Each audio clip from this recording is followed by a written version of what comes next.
Маань сайхан шинжилж байна уу?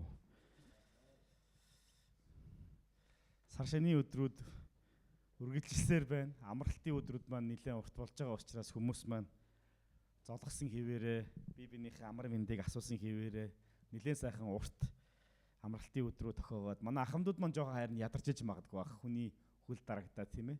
Гэхдээ ямар ч гэсэн та бүхэн маань энэ өдөр хурж ирээд эзний өмнө ирээд бас өөрсдийнхөө итгэл үнэмшлийн дагуу бурхандаа мөргөл хүндэтгэлийг өргөхөөр ирсэн бүгдээрийг эзэн бурхан ээх болтугай гэж ерөмөр байна.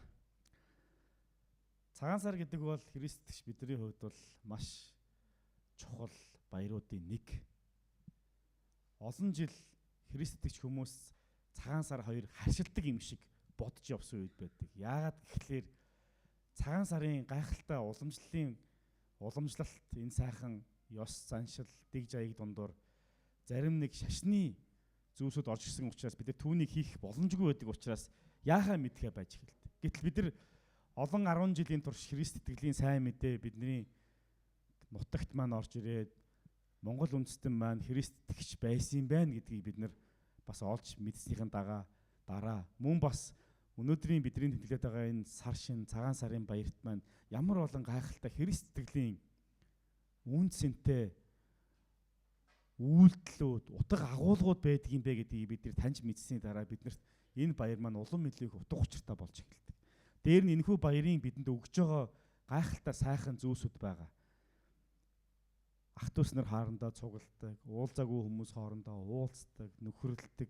Эн чинь Библийн үн цэнийг, гэр бүлийн үн цэнийг, эв нэгдлийн үн цэнийг, Библийн бидэнд заадаг бие биенийхээ уучлалыг ариун цагаан сэтгэлтэй байх гэд олон Библийн чухал зарчмуудыг биднэрт заадаг ийм үр дүнд бас хүргэдэг юм гайхалтай баяр байгаа. Тийм учраас бидний хувьд бол цагаан сар бол маш чухал баяруудын нэг байна. Нэг удаа нэгэн залуу пастор, шинэ пастор сүмийнхөө урд гараад номлож гинэлтэй.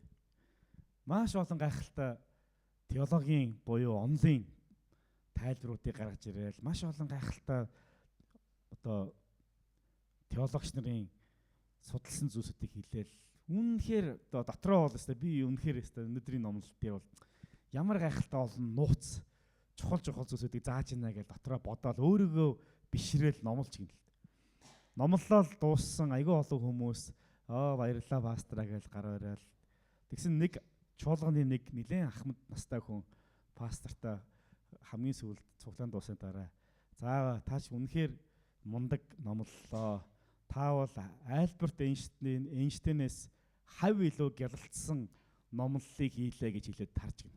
Тэгээ мань хүн тэрэндээ их баярлж гин л дээ. Би ч одоо Альберт Эйнштейнээс хав илүү номлолыг хийсэн ямар мундаг пастор вэ гэж өөрөөрөө их баярлж гин. 7 хоног жинга тэр сэтгэлээс нь гараагүй гин л дээ. Тэгээд 7 хоногийн сүүлээр мань хүн бодож гин. Гэхдээ яагаад Альберт Эйнштейнээс мундаг гэж юу н хэлсэн болоо гэж мань хүн гайхаж гин. Тэгээ би энэ бүтэнсээ өдөр нь явж чад тэр ахмадаас асууя гэх. Тэгээ бүтэнсээ өдөр очсон нөгөө ахмад цуглаандаа ахмад хүмүүс маань цуглаандаа ирсэн байсан. Очоод гарын өрөөд эзний өдрийн минь төргийгээд. Та өнгөрсөн 7 хоногт намайг ингээд номлосны дараа та намайг Альберт Эйнштейнээс мундаг номлосон гэж хэлсэн. Би их баярлсан. Тэгэхдээ та яг яагаад тэгж хэлсэн бэ? Надад учраа хэлж өгөөч гэж хэлж байна. Гэтэл нөгөө хүмүүс маань Альберт Эйнштейнийг ярих үед сонсчихсон хүмүүсийн 10% л ойлгодог байсан. Таныг номлох үед нэг ч ойлгосонгүй гэж хэлсэн. Тийм учраас Альберт Эйнштейнээс их заримдаа нөгөө гүн гүнзгий хитрхи их нууц эсвэл адармаатай төвхтэй зүйлс бидний амьдралыг аюу төвхтэй болгодог. Гэтэл маш энгийн зүйлсүүд бидний амьдралд илүү гүн гүнзгий утга учир үн цэнүүдийг биднэрт өгсөөр байдаг. Гэтэл өнөөгийн нийгэм дэлхийн ертөнцийн юу руу илүү их явдаг вэ гэхээр аль болох их төвхтөө нууцлагдмал одоо жишээ нь удирдлагын тэдэн нууц, амжилтын тэдэн нууц, амжилттай гэр бүлийн тэдэн нууц, юу гэдгийг амжилттай яваа бизнесменийн тэдэн нууц гэд тийм нууц юм руу хүмүүс явах дуртай. Гэтэл ил байгаа маш олон энгийн зүйлсүүд бидний амьдралд ямар их зүйлс өгж байдгийг заримдаа бид мартсан байдаг. Энгийн зүйлсүүд бидний амьдралыг хэрхэн тэтгэж байгааг бид мартсан байдаг. Хамгийн энгийн зүйлсүүд бидний өдөр тутам амьдралд манд байдаг ус хэрэг байхгүй бол бид хэр зэрэг их зовх вүлээ, хэдийн хугацаанд амьдрах вүлээ гэж. Гэтэл бид нар усыг зүгээр л хэрэггүй мэт заримдаа бодож илүү их одоо би ялангуяа баяр наадмын үеэр бол ундаа, жүүс, өөр юу гэдэг янз бүрийн амттангаар бид нар өөрсдийн ходоод гисцэг дүүргэсээр байдаг. Түүнтэй адилхан заримдаа Ихэсний үгийг бид нар сонсохдоо, Ихэсний үгийг уншихдаа яавал илүү их нууц, яавал илүү тийм юр бусын зүйлсүүд гэдэг зүйл рүү хамгийн их чихэн их сортолцох тохиолдол байдаг байна. Гэтэл Библиэлд маш энгийн гисэн хэрнээ бидний амьдралыг бүрэн өссөн танигдахын аргагүй гайхалтайгаар өөрчилж чадах үз тэр үннүүдийг биднэрт бол заасан байдаг. Маш энгийн тэр зүйлсүүд бидний амьдралд тэр гайхалтай нууцлаг зүйлсүүдийг бий болгож байдаг. Цагаан сар ч гэсэн яг үүнтэй адилхан. Өнөөдөр бид нар цагаан сар тэмдэглээ байж байна. Цагаан сар бол бидний хувьд бол идэ будаа, цагаан идэ, элбэг дэлбэг байдал, цэвэр ариун байдал. За шин сар бид нар гарлаа гэж ярьдаг тийм. Шин сар гардаг. Альва зүйлийг шинээр эхлүүлэх. Тэр дотроо манай Азийнхны хувьд бол шин жил гарч тухайн жилээ бид нар амтнаар илэрхийлдэг. Морь жил гарлаа гэж бид нар одоо бэлгшээж ярьж байгаа. Шин жил эхэлж байгаагийн гайхалтай эхлэл нь болдог. Тэгээ энэ ямар утгатай вэ? Христэд итгэж бидний хувьд ялангуяа Аз хүмүүс бидний хувьд бол альва зүйл өөрийн гэсэн бэлэгдэл, өөрийн гэсэн утга учир, үн цэнийг ардаа дагуулж байдаг. Монголчууд шин сар эхлэх үед буюу энэ цагаан сараар бид амьдралаа шинээр эхэлж, шин сайхан сэргийг цэвэр ариун байж, идэ будаагаар дүүрэн байхыг бэлэгдэж, цагаан сард бид нар яадаг вүлээ? Бүхий л зүйлээ цэвэрхэн, цэмцгэр байлгах гэж хичээдэг шүү дээ. Тийм ч учраас битүүний өдөр монголчуудын хувьд бол их цэвэрлэгээний өдөр тохиодог тий. За мэдээж хэрэг битүүний өдөр бол их цэвэрлэгээ дуусна. Тэгээд нар жаргахлаар битүүлэг маань эхэлдэг байгаа. Түүнээс өмнө бүхий л хэрэг буртгаа цэвэрлэнэ. Бүхий л бохир зүйлсүүдээ гаргана, хуучин зүйлсүүдээ магадгүй хаях зүйлсээ үл хайдаг, шинээр солих зүйлөө үл сольдог, шин зүйлсүүдийг бий болгодог. Тэгээд цагаан сарын шинийн нэгний өглөө шин нартаа уралдаад Ахмад буурлууд дээр очиод амар мэндийн асуудаг ийм гайхалтай баяр шүү дээ. Шин зүйлс, амар мэнд, амар амгалан, уучлал, эв нэгдэл, ерөөл, бие бинийгаа ерөөдөг, хин хаан ямар сайн байгаагаа дурсан ч ярьдаг, ийм сайхан цагуудыг өнгөрөөдөг баяр бол монголчууд бидний тэмдэглэдэг цагаан сар. Монголчууд энэ бүх цагаан гэсэн энэ бэлэгдлийг тэгэхдээ зөвхөн гаднаач бас гэлтгүүгээр бас дотроо зүрх сэтгэлдээ тэр цагаан цэвэр ариун байхыг бас дурсаж үүнийг бол хийдэг. Энэ цагаан сар нь жилд нэг удаа тохиож өөрсдийнхээ амьдралыг дахин нэг цэгнэж, өнгөрсөн амьдралд ямар хэрэг буртаг алдаа зуршил байснаа цэгнэж, харин шинээр бүх зүйлийг сайхан болгох талаар л бодож сэтгэж, үйлдэж энэ бүгдийг бол хүсэж тэмүүлдэг байна. Хуучин гэрээн дээр Библиэлд ч гэсэн жилд нэг удаа өөрийгөө цагаан болгодог баяр бас байдаг. Өдөр бас тохиождаг. Өөрсдийнх нь бүхий л гин буруу, хэр толб, өөрсдөнд байгаа алдаа зуршил, амьдралыг нь муухай харагдуулж байгаа тэр бүх зүйлсээсээ эргэж амьдралаа цагаан шин болгох нэг өдөр бол байдаг байна. Энэ өдөр Библийн хуучин гэрээний Левит номын 16 дугаар бүлгийн 1-ээс 6 дугаар ишлэлээр гарч байгаа. Бүгдээрээ хамтдаа Библийг нээгээд Левит номын 16 дугаар бүлэг дээр очицгаая. Бурхан Израилийн ард түмнийг Египтийн боолчлолоос 400 жилийн дараа гарч ирснийхэн дараа өөрийн ард түмнийг ард түмэн болгож хэлбэржүүлж өөрийн гэсэн уламжлал, соёл, ахуйг бий болгож байх үедээ яг энэ өдрийг Израилийн ард түмэнд үе уламжлуулан тэмдэглэж, мөрдөж, дагаж ирэхийг сануулад хууль болгон өгсөн байдаг. Левит номон дээр Бурхан ард түмэндээ өгсөн маш олон янзын хууль, дүрм, журам, зааврууд байгаа. Үүний нэг бол Левит номын 16 дугаар бүлэг дээр гарч байгаа эвлэрүүллийн өдөр. Эвлэрүүллийн өдөр. Би эндээс та бүхэнд хэсэгхэн ишлэлийг уншиж өгье. 16 дугаар бүлгийн 1-ээс 6 дугаар ишлэлийг дурдж өгье. Эзний өмнө дөхөж очоод үхсэн Аароны 2 хүүгийн үхлийн дараа эзэн Мосетэй ярив. Эзэн Мосед алдахдаа хөшгөний доторх ариун газарт авдар дээрх эвлэрүүлгийн тагны өмнө тэрээр хизээж хамаагүй орж болохгүй. Ах Аарондоо хэлэхтэн. Эс бөгөөс тэр үхэх болно. Учир нь тэрхүү эвлэрүүлгийн таган дээр би үүлэн дотор үзэгдэх юм. Аарон нүглийн тахилд зориулсан нэг залуу бух мөн шатаал тахилд зориулсан нэг хуцтай ариун газарт орох ёстой. Тэрээр майланган ариун тэрлэг өмсөх ёстой. Түүний биед майланган дотор хувцас байж тэрээр майланган бүсэлж толгоон майланган ороог. Эдгээр нь ариун хувцас. Учир тэрээр бие махбодоо усанд булхаж эдгээрийг өмсөг. Тэрээр Израилийн хүүгүүдийн хотол түмнээс Ямаан сүргийн 2 ухныг нүглийн тахилд, нэг хуцыг нь шатаал тахилд аваг. Аарон өөрийнхөө төлөө нүглийн тахил бухаа өргөж, өөртөө болон гэрийнхэндээ эвлэрүүллийг хийнэ гэж хэлдэг. Энэ цагаас өмнө Израилийн ард түмэн гим нүгэл өөрийнхөө амьдралд байгаа хар буртгаа угаах арга аргачлалыг хараахан хүлээж аваагүй байсангүй.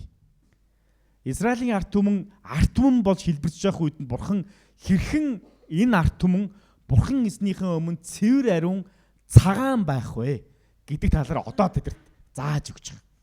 Энэ заавар нь юу байж байгаа вэ гэхээр жилд нэг удаа тэр эвлэрүүллийн өдөр ахлах тахилч. Тухайн жил сонгогдсон ахлах тахилч яг үгэл бух болон ухныг Бурханы өмнө авч ороод тахил болгон өргөх талаар заадаг. Энд өөрийн гэсэн заавар зөвлөмж байгаа. Өмсөх хувцсыг зааж өгдөг. Тэр байтугай биеэ угаах, биеэ ариусгах талаар заадаг. За тэгээ хэрхэн энэхүү тахилыг өргөх талаар нь арга аргачлалыг зааж өгдөг. Энэ зүгээр нэг удаагийн болдог үйл явц биш. Хэд хэдэн үе шаттай болж байгаа. Ариун газар руу тахил авч орно. Бас яг ухан авна. За нэгэн дээр нь болохоор бүхий л арт түмний гим нүглийг тохоод зилүүд газар руу хүртэл явуулах ёстой гэсэн заавруудыг энэ 16 дахь бүлэг дээр үргэлжлүүлэн цаашаага бол өгдөг. Яагаад энэ заавруудыг Бурхан Израилийн арт түмэнд одоо үндэстэн болон хэлбэржж байгаа энэ арт түмэнд өгөх хэрэгтэй болсон бэ? Анхнаасаа Бурхан хүн төрлөختнийг бий болгоод өөрийнхөө дүр төрхөөр тохон томилохдоо яг өөртөө нь адилхан байж, гим нүглээс хол байж, хар бараан зүйлсээс хол байж, Бурхантай хамт цэвэр ариун дотор байгаасаа гэдгийг бол хүсэж хийсэн байдаг. Гэтэл хүн төрлөختөн гим нүгэл хийсэнс болоод хүмүүсийн зүрх сэтгэл нь хар бараан болж Бурханаас таслагдахад хүрсэн байгаа. Исая номын 1-р бүлгийн 18 дахь ишлэлээр нүглийг цаснаас цагаан болгоно гэдэг талаар хэлсэн. Хүрээлэр тэгээд хилэлцээ гэж эзэн айлдж байна. Хилэнц нүгэл чинь час улаан мэт байвч цасан адил цагаан болно. Хөрөн луга улаан боловч ноос луга адил болно гэж хэлсэн байна. Бурхан хүмүүсийн гаднах дүр төрх гэхээсээ илүүтэйгээр дотоод зүрх сэтгэл, оюун бодол, хандлага энэ зүйлсүүдийг нь юун төрөнд хардаг. Тийм ч учраас Бурхан хүмүүсийг дотор зүрх сэтгэлдээ ямар байгаасаа гэж хүсдэг вэ гэхээр цагаан байгаасаа гэж хүсдэг. Олон тохиолдолд хүмүүс өөрсдийн гаднах тал дээр илүү их анхаардаг. Гаднаа хэртэй байна уу? Гаднаа цэвэрхэн байна уу? Гаднаа би хүний нүдэнд ямар байгаа вэ гэдгийг хардаг. Үүнээс илүү чухал бидний цэвэрлэх ёстой нэг зүйл байх. Битүүний өдөр магадгүй битүүний өдрөөс өмнөх өдрүүдэд бид нэр гэр орноо цэвэрлэдэг, өөртөөгөө цэвэрлэдэг, угаадаг, хувцснороо угаадаг бол харин хідэн хүн бид нар дотоод зүрх сэтгэлээ цавгаан цэвэр ариун байлгах тал дээр анхаардаг бай. Бурхан өөрийнхөө ард түмэнд хандж хэлэхдээ хүрээдэр ир тэгээд хоорондоо ярилцъя. Юуны талаар? Хилэнц нүгэл чинь час улаан мэд боловч цас адил цагаан болох боломж байна. Хүрэн улаан боловч ноос лугаа адил болж болно. Энэ талаар ярилцъя гэж хэлж байгаа. Бурхан хүмүүсийг над дээр жинхэнэ цаснаас илүү цагаан болох тэр жинхэнэ цагаан царыг Бурхан биднэрт өгөх боломжтой талаар хэлдэг. 7 номын 51-р бүлгийн 7-р ишлэлээр балуунаар гмиг минь цэвэршүүлээч. Би цэвэр болно. Намааг угаагаач. Би цаснаас цагаан болно гэж хэлдэг. Ингээ харах юм бол хуучин гэрээч төдийгүй шин гэрээ Библи бидний итгэлийн амьдралыг юутай зөвлөдөг вэ гэхээр цагаан өнгөтэй зөвлөдөг. Цагаан. Бидний амьдрал ямар чиглэл рүү явах ёстой гэвэл цаснаас илүү цагаан болох чиглэл рүү явах ёстой. Энэ өглөө бид нар гараад ирэхэд бүх зүйл цагаан болцсон сэтгэлд нэг л гоё байсан. Хэдийгээр одоо жавар жоохон тачхинжсэн ч гэсэн яг дүн өвлийн хүүтнийг бодох юм бол хажууд нь хамаагүй өөр орчихсон дулаахан байсан л та. Цагаан. Бүх шавар шавхаа, бүх замын заваан зүйлсүүд яг хучигдчих. Хучигдж цагаан болдог. Тэр доор юу байгаагаас үл шалтгаалаад бүх юу хөө бүх зүйл цагаан болж хүрдэг.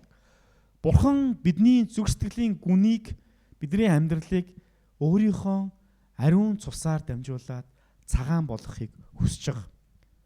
Тийм учраас энэ эвлэрүүллийн өдөр Бурхан Израилийн ард түмэнд зааварыг өгсөн. Ямар зааварыг өглөө? Их тахилч буюу ахлах тахилч өөрийгөө ариусгаж усанд орж тусгай майланган дээл өмсөөд өөрийгөө бэлдэх талаар заадаг. Тэгээд нөгөө тахилч маань яг гэсэн үгээр өөрийнхөө нүглийн төлөө ихлээд үхрээр тахил өргөх ёстой гэдэг зааж хэлсэн байдаг. Эхлээд өөрийнхөө төлөө тахилаар өг. Эхлээд өөрийгөө хугаагаа цэвэрлчих, бэлд.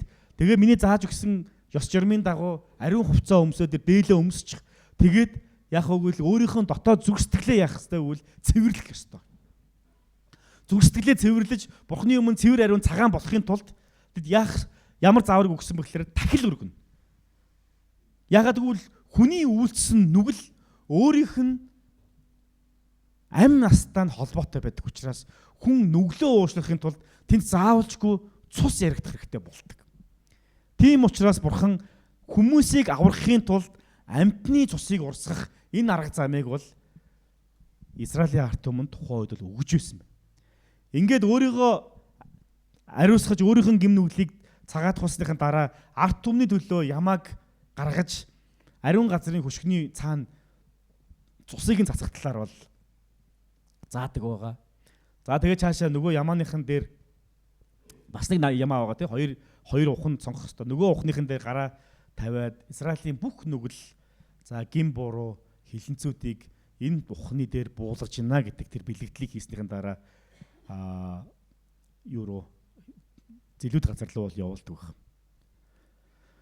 Ямаг зилүүд газар руу аваачснараа миний бүх нүгэл яг уу надаас холдон одож гинэ гэсэн тэр бэлэгдлийг бол илэрхийлж байдаг байна.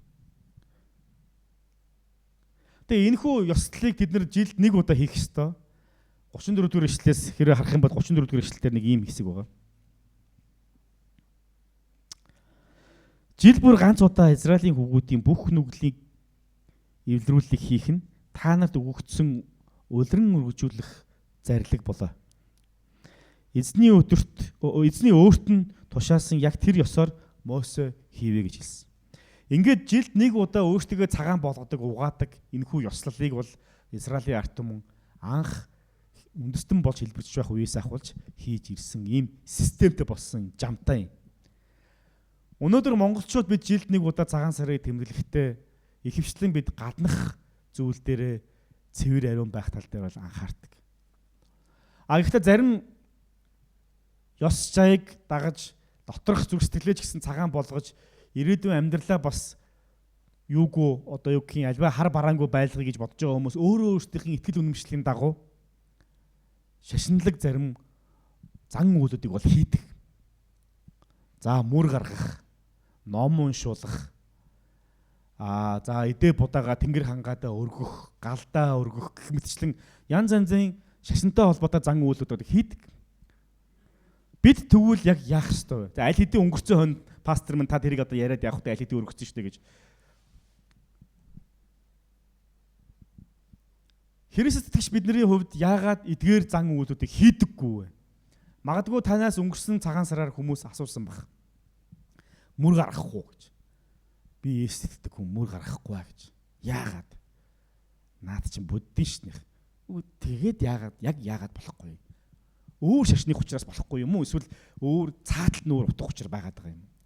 Яагаад христч хүмүүс галын бурхандаа битүүний өдөр битүүлгнээсээ өргөдгүй? Яагаад христч хүмүүс тэнгэрт сүү өргөж залбирдаггүй?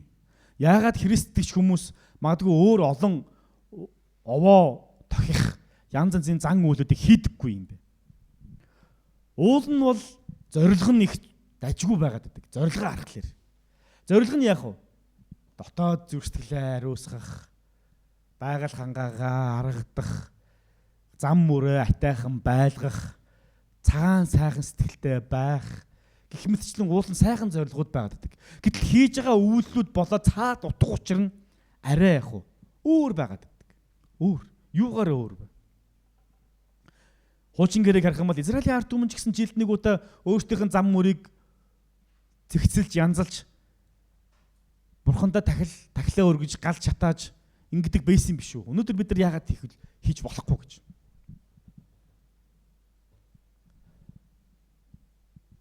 Израилийн ард түмэнд өгсөн хууль журам энэ ёс жайгийн дагуу тэд өөрсдийнхээ амьдралыг цэвэр хариун байлгаад гим нүглээсээ эргээд ингээ явах ёстой байсныг үйлдэх ёстой байсан.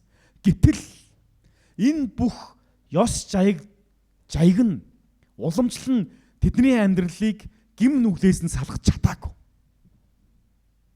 Өөрөөр хэлбэл альва ёс жайг уулын сайн боловч тэр нь зорьсон зорилгоо нэг мөсөн гүйцэлдүүлэх боломж байгаагүй. Мал бол жил болгон нийтлэх хэрэгтэй болдог. Жил болгон асуудлуудаа яг хийсээр байдаг. Тахилаа өргөдөг, сайн сайхныг хүсдэг. Гэтэл дахиад яг гим нүглээ хийж идэг, гим нүгэлтэйгээ асуудалтай болж идэг. Энэ асуудал нь дахин давтсаар ирсэн. Байнгын хэдэн мянган мал өргөөдч хүний гим нүглийнх нь асуудал нь шийдэгдэхгүй. Жил болгон уул овоондоо тахилаа өргөсөн ч гэсэн хүн хулгай хийдэг хിവэрэ, худлаа хэлдэг хിവэрэ, архитан согтуурдаг хിവэрэ. Тэгээд согтуурхлаарэ элдв бусын асуудал гарах нь хിവэрэ байсаар. Хизээ энэ асуудал нэг мөр шийдэгдэх вэ? Өдрө болгон тэнгэр хангаатаа гараад сүүн цаслаа өргөсөн ч гэсэн өөрийнх нь амьдралын асуудлууд нь хിവэрэ байсаар. Бусдаа муу сандаг, хэдийгээр сүү цацаж цагаан цайлган сайхан цагаан гэсэн бэлэгдэж байгаа ч гэсэн зүг сэтгэл нь хар байсаар. Хүн гаднах үйлдэлээ өөрчилсөн ч гэсэн зүрх нь өөрчлөгдөхгүй бол яах вэ? Үйлдэл нь хэвэндээ л байгаад байгаа. Нөгөө муу мухагаа хийдэг, атаархдаг, үс хонзон сандаг, өшөө авдаг, хулгаалдаг, хуурдаг, бусдыг мэхэлдэг, бусдыг хохироодог, тэр отох амь насанд нь хүрдэг. Энэ асуудлууд нь зэгсрэхгүй байна. Магадгүй та өглөө гараад сүүгөө өргөж болох юм. Уул овоон дээр гараад та магадгүй мэддэг майн тарина уншиж болох юм. Эсвэл янз янзын зүйлсүүдээ хийгээд гал мал асаагаад чиний нэгний өглөө маш сонирхолтой үйл явдлуудыг цонхоор ингээ хардаг тий. Бинээсээ ичээд байх шиг байгаа ингээ янз ингээл хүн явж ийн гээл тий. Явхлаар нь бол гээл ингээ янз янз юм. Тэгсэн мөртөд хийгээд байдаг. Тэр зүйлсүүд нь зүрх сэтгэлд нь өөрчлөлтийг авчиж ийн үгээр үгүй болж байна. Яаж иж яагаад аргалаад тухайн жилээ аргалж атайхан байлгаж яагаад харин би бол өөрөө яах вэ гэвэл дур зоргоор амьдрах. Хүссэн зүйлээ хийх гээд байдаг. Ийм нэг эсрэг тесрэгийн зүйл амьдралд нь байгаад байдаг. Израилийн ард түмэн ч ялгаа байхгүй шүү дээ. Хуучин гэрээдэн дээр Библич гэсэн ялгаа байхгүй Израилийн ард түмэн яг ийм талаар байсан талаар хэлдэг. Хэдийгээр Израилийн ард түмэн өөрсдийн гим нүглийг тахилчлагтай аваач Тэнгэрийн бурханд хандаж шатаал тахилаа өргөсөн ч гэсэн буцаж очиод юугаа хийдэг вэ гэхээр хүчрхийллээ хийсээр байдаг. Бурхныхын ариун сүмд очиод мөргөлөө өргөсөн хэрнээ бусаж гэртээ очиод яадаг вэ гэхээр завхаарсан хിവэрэ байдаг. Бусаж очиод худал хуурмаг хийсэн хിവэрэ байдаг. Хаад ноёд дарган нар нь авилга авч ард түмнээ зовоосон хിവэрэ байдаг.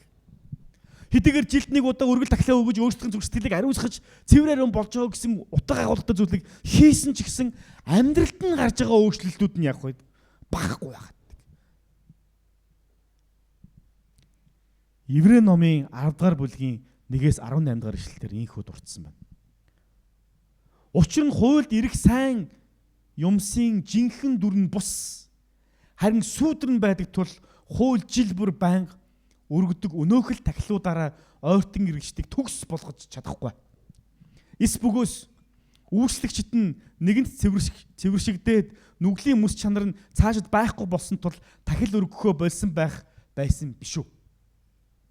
Харин тэр тахилт нь жилийн жилд нүглийн сануулга буй. Учир нь бүх ямааны цусаар нүглийг авч хаях боломжгүй юм. Тиймээс тэд ертөнцид ирэхдээ та өргөл ба тахилыг хүсээгүй харин надад бие бэлдсэн. Шатаалт ба нүглийн тахилыг та эс таалав. Тэгээд би үзэгтэн бурхан минь хүслийг тань үлдэхээр би ирлээ. Миний тухай хуйлмал номд бичигдсэн гэж хэлсэн гэвэ. Дээрхийг хэлэхдээ тахил ба өргөл шатаалт ба нүглийн тахилыг та хүсээгүй. та тэднийг эс таалав. Эдгээр нь хуулийн дагуу өргөгддөг гэсэн. Дараа нь тэр үзэх тун хүслийг тань үлдэхээр би ирлээ гэж хэлсэн. Тэр хоёр дахьыг нь тогтоохын тулд анхныхыг нь зайлуулдаг. Энэхүү хүслээр бид Есүс Христийн бүгдийн төлөө нэг мөссөн биеэ өргөсөн өргөлөөр ариусгагдсан юм. Тахилж болгон өдөр бүр үүссэн нүглийг хизээч зайлуулж үлд чадах өнөөхөл тахилуудаа дахин өргөсөөр зогсдог. Харин тэр нүглийн төлөөх ганц тахил үүр дүргөөд Бурхны баруун гарт заларсан ба тэр цагаас дайснуудыг нь хөлийг нь гიშгүүр болгох хүртэл хүлээж байна. Учир нь тэр ариун болгогдох стыг ганц тахилаар үрд төгс болгожээ. Ариун сүнс бидэнд мөн гэрчилдэг. Учир нь тэр эзэн айлдж байна. Тэр өдрүүдийн дараа тэдэнтэй байгуулах гэрээ энэ юм. Би хуулиудаа тэдний зүрхэн тавина, тэдгээрийг ухаан санаанд нь бичнэ гэд би цаашид тэднийг нүглийг, тэдний ёс бус явдлыг эс санана гэжээ. Эдгээрийн уушлал хаа байна? Тэнд цаашид нүглийн төлөөх тахил үгүй болдог юм аа гэж хэлсэн. Хуучин гэрээн дээр хуулийн дагуу өгөгдсөн тэр заавар буюу гим нүглээ цайруулахын тулд тахил өргөх ёстой энэ зүйл нь хуулийн дагуу бол өгөгдсөн. Гэхдээ үүний цаад шалтгаан нь бид цэвэр зүрх сэтгэлдээ Бурханаас ирэх шинжлэлтийг, өөрчлөлтийг, эдгэрлийг авах ёстой талаар хэлж байгаа. Гэтэл нөгөө хуулийн дагуу өгөгдсөн зааврууд нь буюу тэр үйлдэлүүд нь, ёс жайгууд нь тэдний зүрхийг нь өөрчилж чадахгүй байгааз. Яг гоо амьдралд нь жилд нэг удаа нэг ёс журам болоод бол өөрчлөгдсөнийг үл өөрчлөгдсөн. Гэтэл хамгийн чухал зүйл нь хүний үйлдэл гаднах үйлдэлээс илүүтэйгээр дотоод зүрх сэтгэл нь өөрчлөгдөж нэг удаагийн үйлдэл биш насан туршийн өөрчлөлт болж хувирах боломжтой болдог. Үүнийг ямаа бух хийх боломжгүй байсан. Тийм ч учраас Бурхан өөрийн цорын ганцхүү Есүс Христийг дэлхүүрийн илгээж Есүс Христийг тахил болгон ямааны оронд тахил болгож өгөөд Есүсийн цусаас болоод хүн төрлөختөнд зүрх сэтгэлд нь нэх өөрчлөлтийг өгөхийг хүссэн баг. Юуны тулд вэ? Сэтгэл нь өөрчлөхийн тулд. Бурханаас ирэх тэр цэвэр ариун байдал нь хүний зүрхэнд ирэхийн тулд шүү дээ.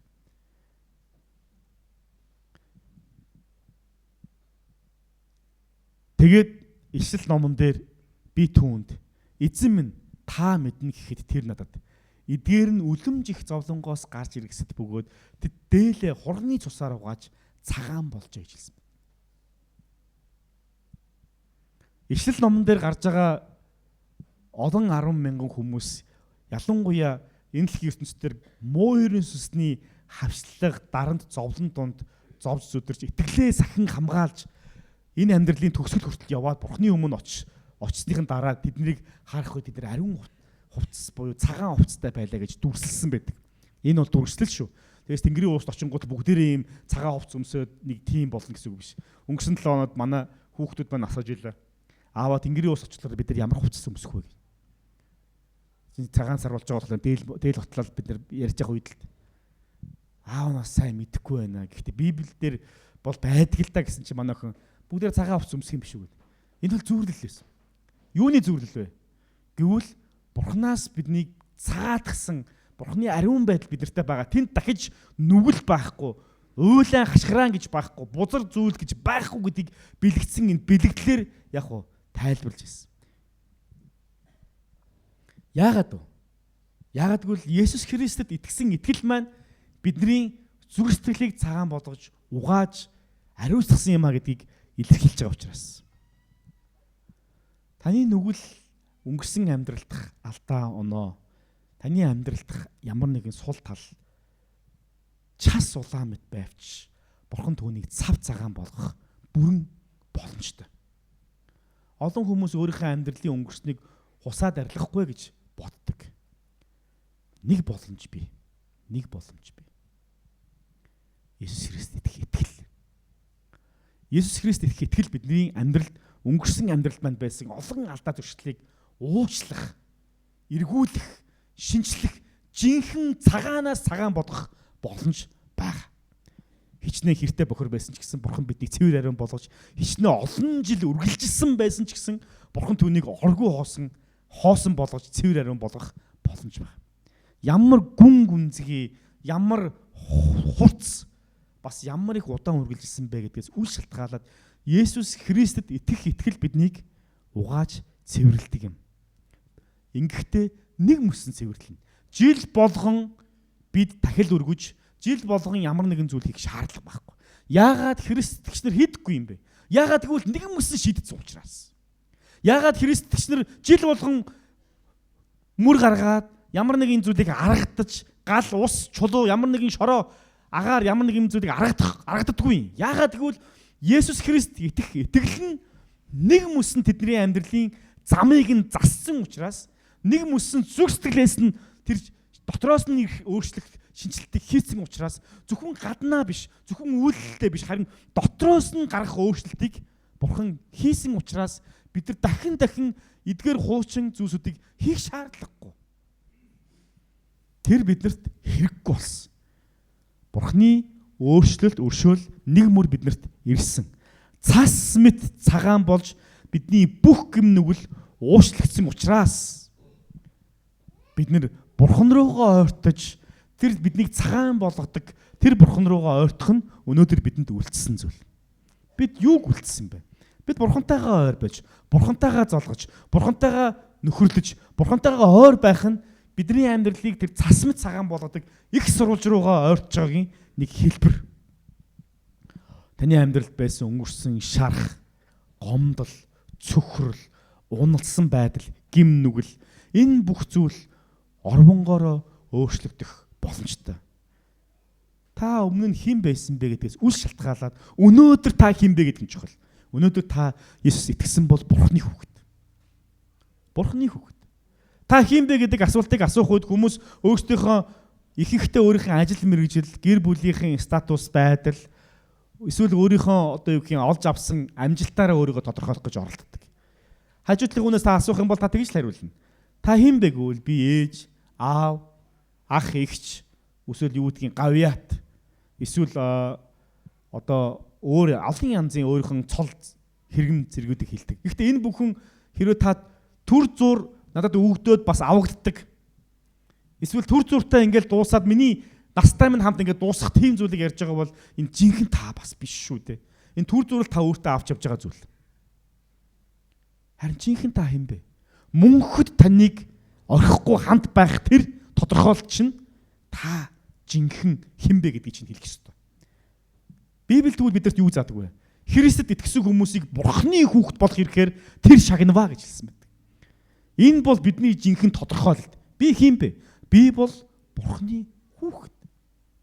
Бурханы хүүхэд гэдэг нь ямар утгатай юм бэ? Бурханаас тэр өв залгамжлал буюу мөнхийн амийг авах боломжтой гэсэн санааг энэ ч илэрхийлдэг. Тэр Бурхан бидний өнгөрснийг эс тоож, уучлаж, Есүс Христ доторх цэвэр ариун амьдралаар минь хартдаг. 1748 онд нэгэн ийм түүх болсон. Та бүхэн гайхамшигт хайр гэдэг дууг мэдэх бах тий. Англи дээр Amazing Grace гэдэг дуу байдаг. Гайхамшигт хайр гэдэг дууг зохиосон зохиогчийн түүхэлтэй Джон Ньютон гэдэг залуу байгаа. Мань хүн юу болсон бэ гэхээр Атлантын далайд боол наймаалцдаг тийм одоо боолын наймаачин байсан хүн. Олон боолуудыг нэг газараас нөгөө газар руу зөөдөг, аваач Европ төврөө аваач зардаг. Африкаас олон хүмүүсийг байрж авдаг. Замдаа сул доройг нь тэнгис рүү хаяж хэдэн зуугаар нь хөнөөдөг. Ийм л аимшигтай боолын наймаачин байсан хүн. Өөрөө оролцдог байсан. Тэр байтугай бүр өөрийн гэсэн боолын наймаа хийдэг хүлэг онгоцтой. Тэгээ өөрөө хүлэг онгоцны ахмад хүртэл байсан ийм л хүн л дээ. 1748 онд тэнгист маш хүчтэй шуурга дэгдсэн. Тэр өдөр Бурханаас авралыг өгөөж гуйсан байдаг байх маань хөө. Бурхан минь намайг авраач. Надад амьдрах боломжийг өгөөч. Хэрвээ намайг амьд үлдээх юм бол би танд үйлчлэе гэж.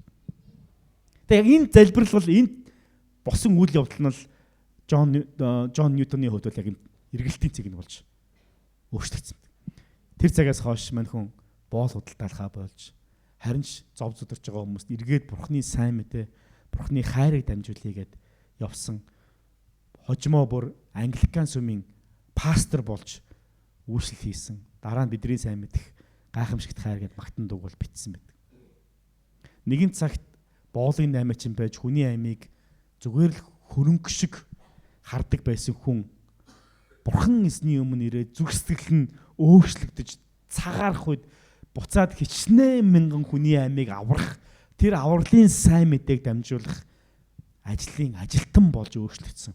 Энэ бол дотроос ирэх өөрчлөлтөөр гардаг өөрчлөлт. Хэрэг бидний хийж байгаа зүйлс таны доторхыг өөрчилж чадахгүй байгаадах юм бол тэр зүйлийг хийх ямар шаардлага байгаа вэ? Хэрэг таны цацж байгаа будаа, таны гаргаж байгаа гал, таны явсан мөр таны амьдралыг өөрчлөхгүй, эсвэл таны амьдралд гүн гүнзгий өөрчлөлтийг авчрахгүй байх юм бол түүнийг би дахин хийх ямар шаардлага байгаа вэ? Харин Есүс Христэд итгэл бидний амьдралыг нэг мөсөн өөрчилдөг. Тэгвэл бид өнөөдөр яах вэ?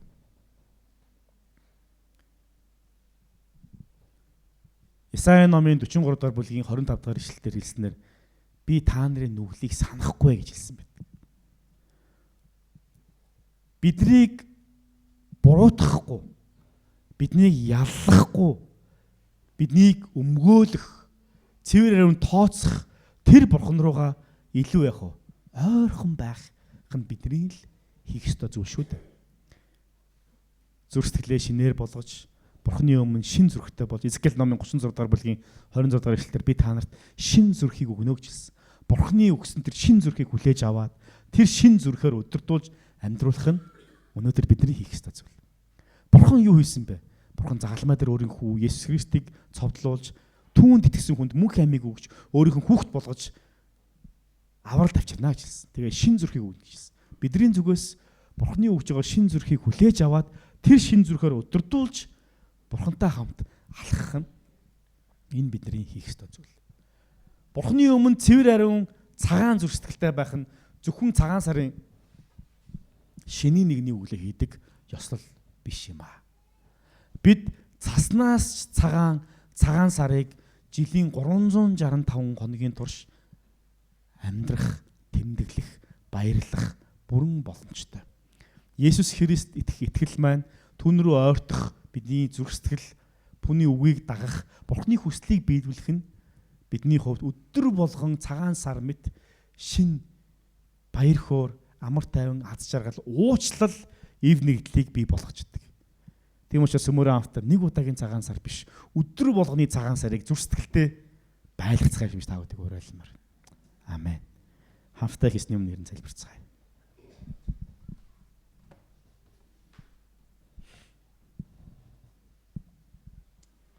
Бурхан аав минь, Монгол түмэнд маань энэ гайхалтай, утга учиртай баяр хөөргийг, энэ сарыг, энэ нандин уламжлалыг үе уламжлуулан биднэрт үлдээсэнд баярлалаа. Энэ баярын жинхэнэ утга учир болох зүрх сэтгэлдээ тэр цагаан, бүтэн, шин байдлыг оруулахын тулд Бурхан минь тантай олон мөлөө ойр байж таны бидэнд өгсөн тэр шин зүрхийг хүлээн авч итгэлээрээ тань руугаа ойртож тантай хамт алхахад та биднэрт туслаарай. Бид нар зүгээр жилд нэг л удаа тэмдэглэдэг цагаан сар бус харин өдөр бүр цагаанаар амьдрах тэр амьдралыг та биднэрт өгөөч. Сэтгэлдээ бид нар өөрсдийн зам мөрийг өдөр болгон тантай хамт гаргаж зүрхэндээ таныгаа өдөр бүр хүндэтгэн дээдэлж ах トゥ ус нартай өдөр болгон дайлж сайлж өөрт байгаагаа хуваалцаж бусдын амар мэндийг асууж таны дотор амар тайван ерөөлөөр хайлгаж цалгиж амьдрахад та бас туслаарай. Эзэн Есүсийн нэрээр залбирлаа. Амен.